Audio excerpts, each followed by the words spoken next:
Saludos amigos de Noticias RNN. Hablamos de transformación policial, hablamos de corrupción, hablamos de muchísimos casos que acontecen en la sociedad. En esta oportunidad hablamos de esos temas también y lo hacemos en compañía del sociólogo y ex coordinador de participación ciudadana, Cándido Mercedes. Cándido, bienvenido a Noticias RNN. Muchísimas gracias por la invitación. Nosotros estamos complacidos de su presencia aquí porque vamos a hablar de muchos temas interesantes y sobre todo de temas que van y vuelven dentro de la palestra pública. Hablamos de transformación policial. Retorna nuevamente el tema a raíz de que el presidente Luis Abinader designa una comisión. Nos gustaría saber qué le parece la medida de crear una comisión para que dirija esa tan anhelada transformación policial. Y segundo, ¿qué le parece la selección que hizo el presidente? Fíjate, nosotros nos dimos una ley de reforma policial que se aprobó en febrero del año 2004, cuando Hipólito Mejía. En mayo del 2004 gana Leonel Fernández. Ahí está una nueva ley. No se hizo nada en esos 8 años de Leonel Fernández. Vino Danilo Medina, se habla de reforma, de reforma, de reforma. Y se aprobó, el 15 de julio del 2016, se aprobó la ley 590-16.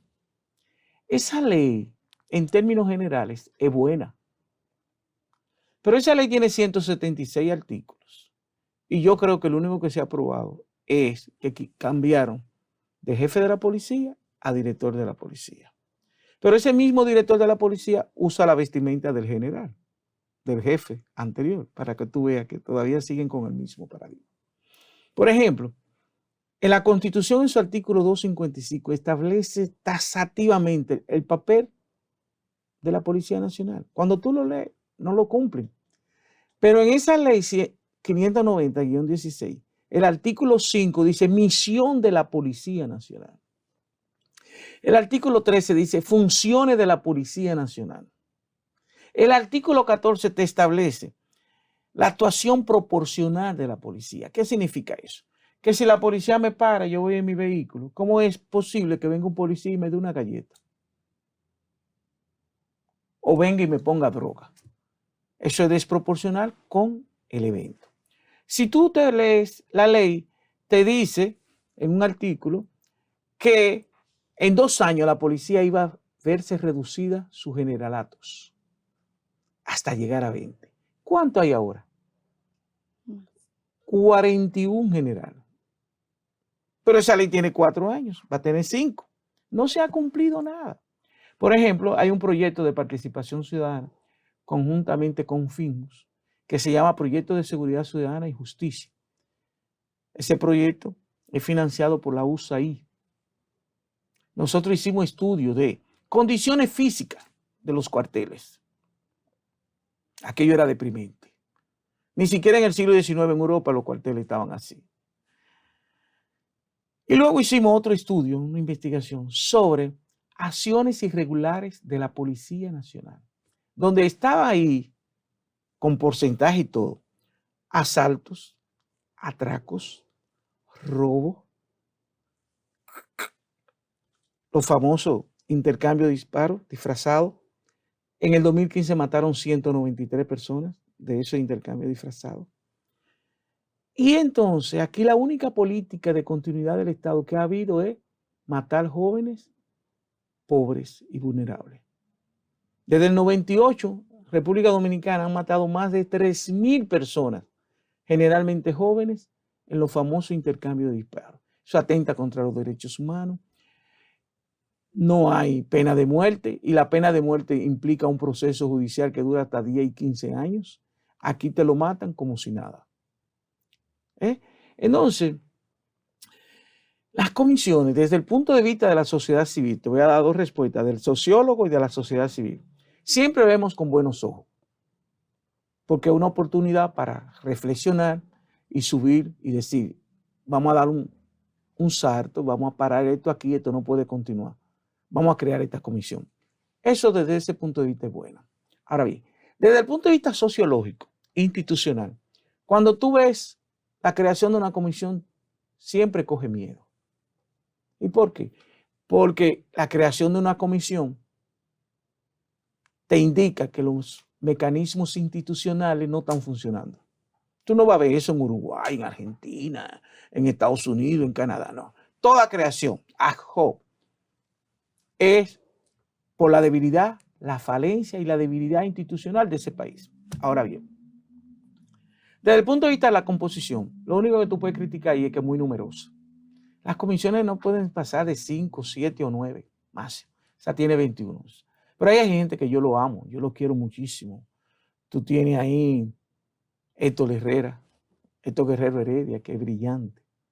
Tú dirás, ¿qué hará un psiquiatra? Es que se necesitan para hacer pruebas de todos esos policías y todo eso. Ok. Tú tienes a Ricardo Nieves, que tiene un libro sobre el control punitivo y maneja muy bien todo lo que es la política de criminalidad y de la delincuencia. Tú tienes ahí a Rosalía Sosa, que era directora ejecutiva de PC, y junto con Servio Tulio fueron los que trabajaron mayoritariamente el proyecto de seguridad ciudadana. ¿Ves? O sea, tienen un dominio de lo que hay. Y hay intelectuales ahí muy buenos, como quien Adriana Sanz, que le van a dar como ese peso de legitimidad para la reforma policial.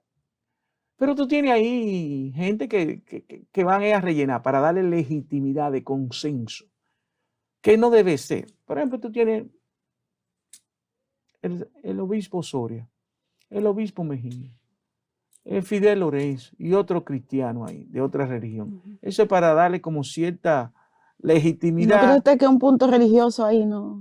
Es que ellos no saben de eso. Pues tú tienes que buscar a la gente por su competencia, que le vayan a agregar valor. Si es que tú quieres que los actores sociales que ellos dirigen estén involucrados, entonces la comisión va a donde todos los actores. ¿Me entiendes? Entonces, es eso. Siempre desde la sociedad civil se cree que una comisión es como una bocanada de aire fresco para mirar con nuevos ojos lo que está ocurriendo. Ahora bien, ¿qué te dice el artículo 258 de la Constitución de la República? Te establece desde el 2010 la creación de un Consejo de Defensa y Seguridad para colaborar y auxiliar al presidente de turno. La Constitución lo establece de manera taxativa. No hay necesidad de comisión. Además, te voy a ser honesto, el problema no es la policía en sí. Una reforma policial, como la están haciendo en otros países, Colombia, hasta la misma Honduras y todo, es un proceso gradual que te dura 10, 15, 20 años. Entonces, tú no puedes 39,000 policías de la noche a la mañana tirarlo a la calle, pues es un caos, desastre. Tú tienes que ir, como están haciendo con la penitenciaría, hay una moderna y una atrasada, y cerrando las atrasadas en la medida en que van abriendo la moderna.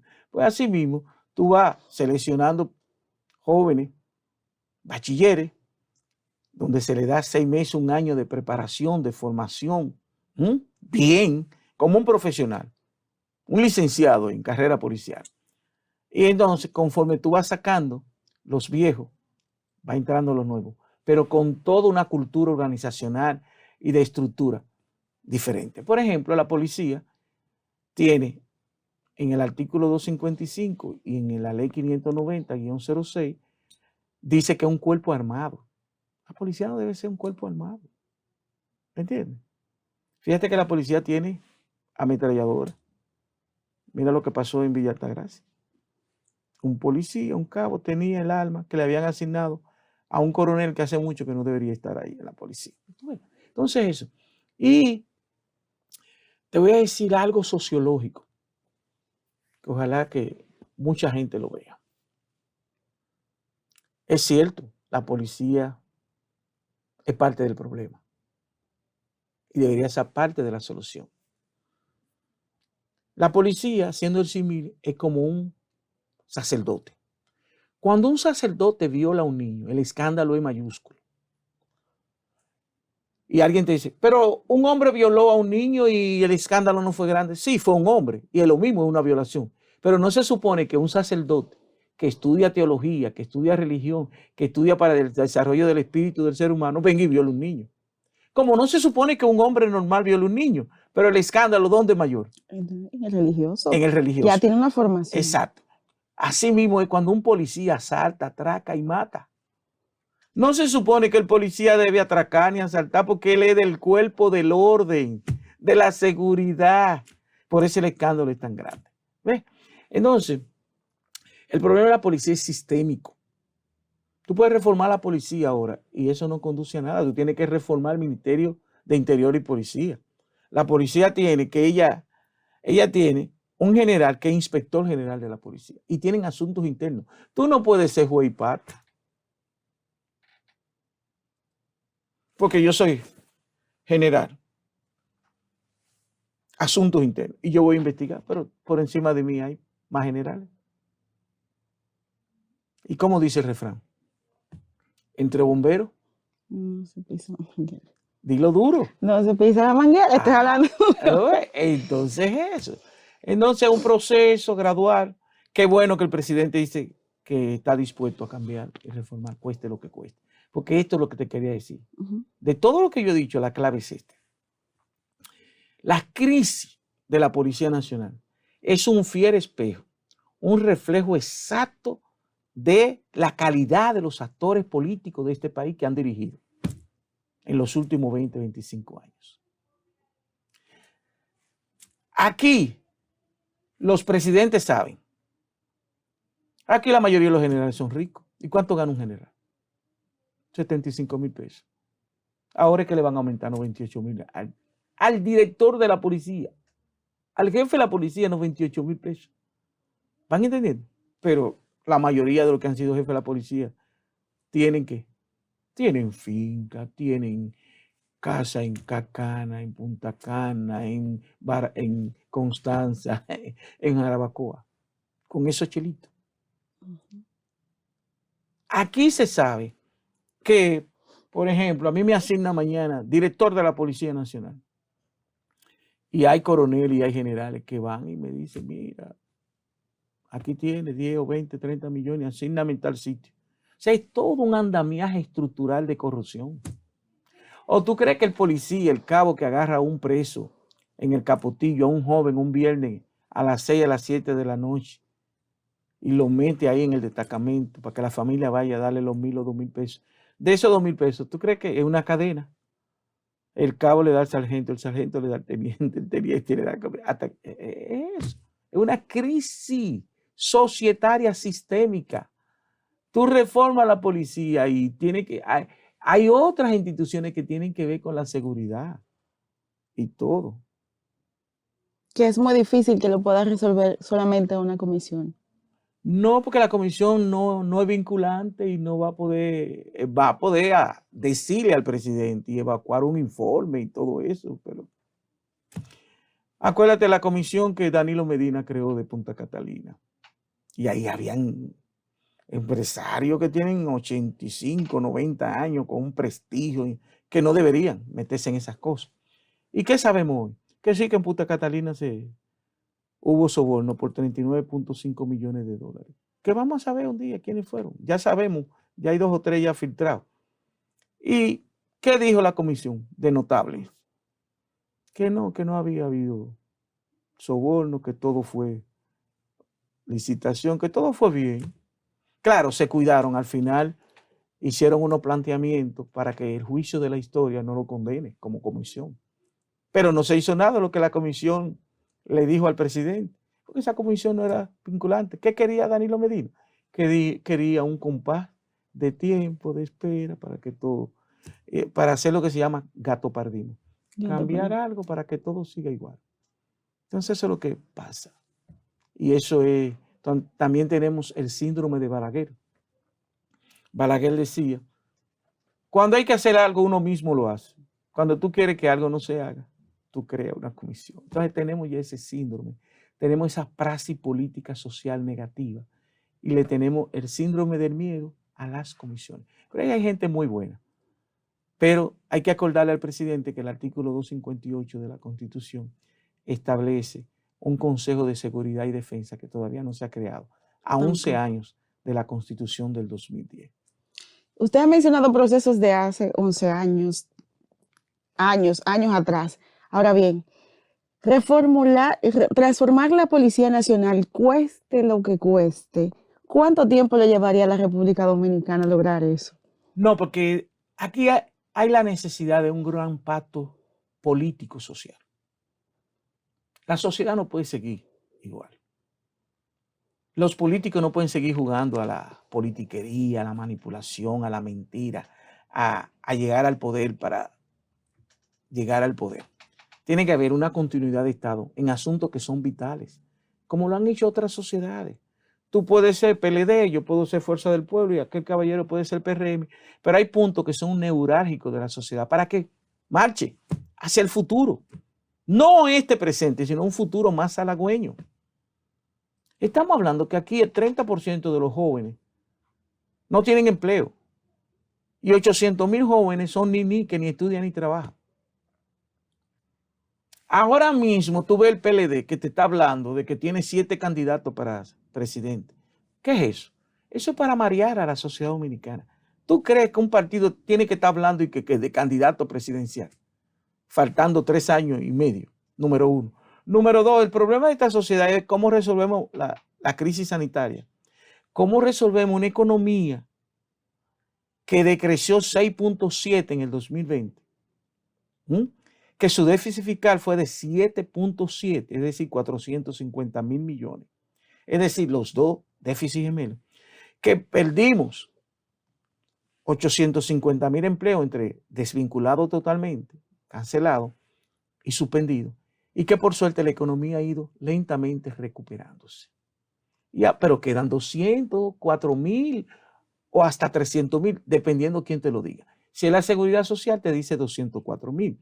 Si es Pepe Abreu, te dice 284,000. Si es otro sindicalista, te dice 300,000. Pero andan por ahí por 250,000. Para decirte la gravedad de América Latina y el Caribe. Panorama Social de América Latina y el Caribe, de la CEPAR, acaba de decir que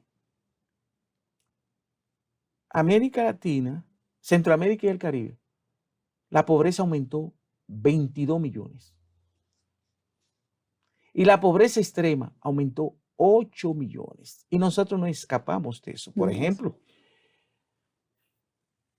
el Ministerio de Economía, Planificación y Desarrollo acaba de reconocer que la pobreza monetaria estaba en 21.0, pero creció a 23.4, que eso implica 268,000 personas que no eran pobres y pasaron a ser pobres. La clase media estaba en 35% y bajó a 29%. Es decir, un descenso social. Hay gente que perdieron su empleo, el esposo y la esposa. Estamos en una crisis porque tú tienes tus hijos pequeños en la casa. Tú tienes que salir, ver con quién lo deja. Este confinamiento, o sea, se hizo un estudio de cada 10 ciudadanos, hay 4 con ansiedad, 3 con estrés. El suicidio aumentó en el 2020. O sea, tenemos una sociedad tan compleja que no es producto de Luis Abinader. Es una pandemia que ha casi colapsado el mundo. Entonces, tenemos todos los dominicanos y dominicanas, ver en qué medida aportamos para que finalmente salgamos. Mira, por ejemplo, esto es de verdad. Nos estamos recuperando y qué bueno. Hoy tuviste al Banco Central diciendo que las remesas aumentaron 994 millones ahora en marzo. Por suerte los dominicanos son tan nobles, los dominicanos en el exterior, que en el 2020 rompieron el récord. Enviaron 8.219 millones de dólares. Y se prevé que este año van a mandar 9,000 millones de dólares. Eso es un impacto en la economía dominicana. Si tú multiplicas 9,000 millones de dólares por casi 60, estamos hablando de casi 540,000. La mitad del presupuesto nacional. Y más de la mitad que recauda la economía dominicana interna.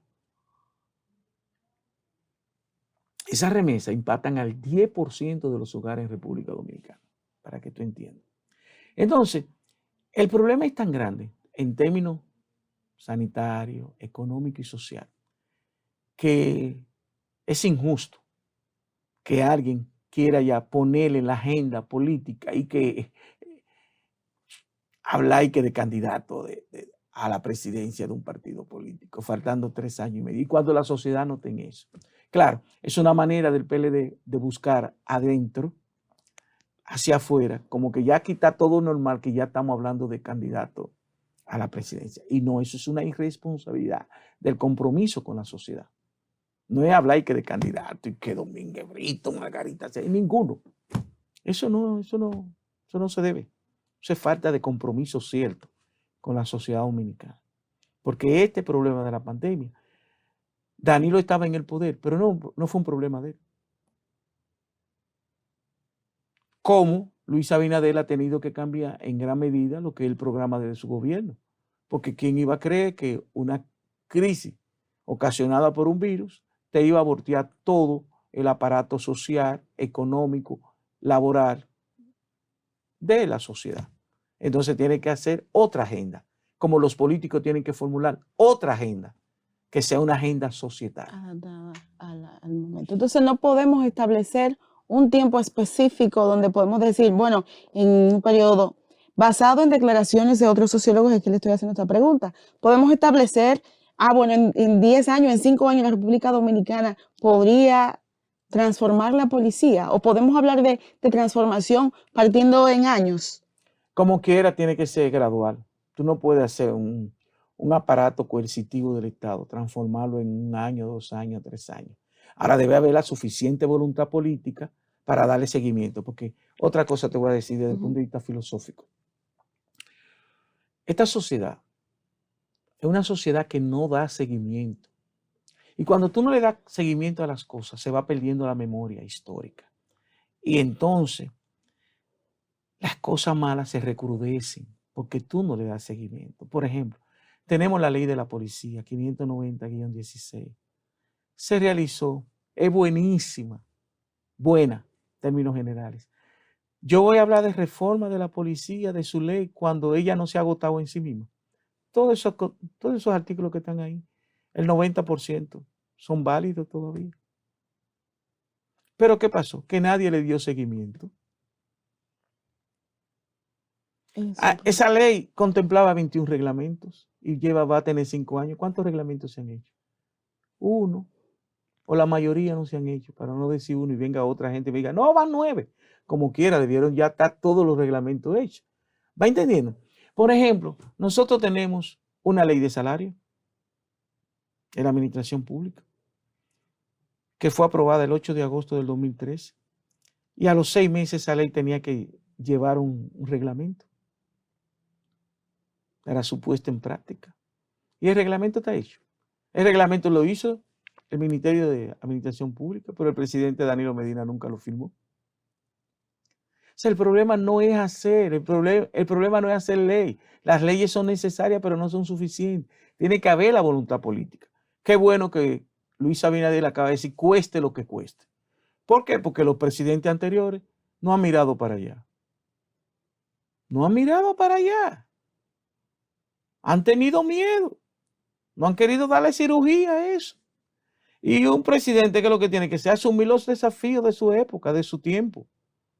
No es ser presidente para decir que fue presidente, es que tú tienes que tomar los desafíos estructurales de esa sociedad. Fíjate que tú te vas y dura en Europa, en Estados Unidos, en Canadá, donde sea. Tú duras 15 años. Te vas. Te vas con el periódico de hace 15 años. Llega aquí, coge el periódico, lo compara y en un 80% es lo mismo todavía, lo mismo problema. Los mismos. ¿Por qué? Porque ha habido una irresponsabilidad de los actores políticos principales de esta sociedad. Por eso yo le estoy diciendo a la gente, no miren al pasado. Dense una oportunidad siempre. Es como si tú tienes tu esposo y de buenas a primeras él es muy malo contigo. Se divorcian, él viene y te llora, se te hinca, te trae flores. Y tú a cada rato le das una oportunidad. Él se porta bien el primer mes, los primeros 2 meses y después vuelve a lo mismo. Entonces no podemos seguir mirando hacia atrás. Los seres humanos tenemos que darnos oportunidades. Por ejemplo, a mí tú me dices, yo no votaría nunca por Leonel, yo nunca votaría por Hipólito, yo nunca votaría por Danilo Medina. ¿Por qué? Porque ya ellos tuvieron su oportunidad. Que el juicio de la historia lo evalúe. Yo lo estoy evaluando desde hace mucho. ¿Y qué tal? ¿Cómo van esas Por evaluaciones? esas evaluaciones nunca votaría por ellos. Yo no le diera oportunidades. Ya. Porque ellos son, esa crisis es parte de cómo ellos no asumieron su compromiso y su responsabilidad. Es eso.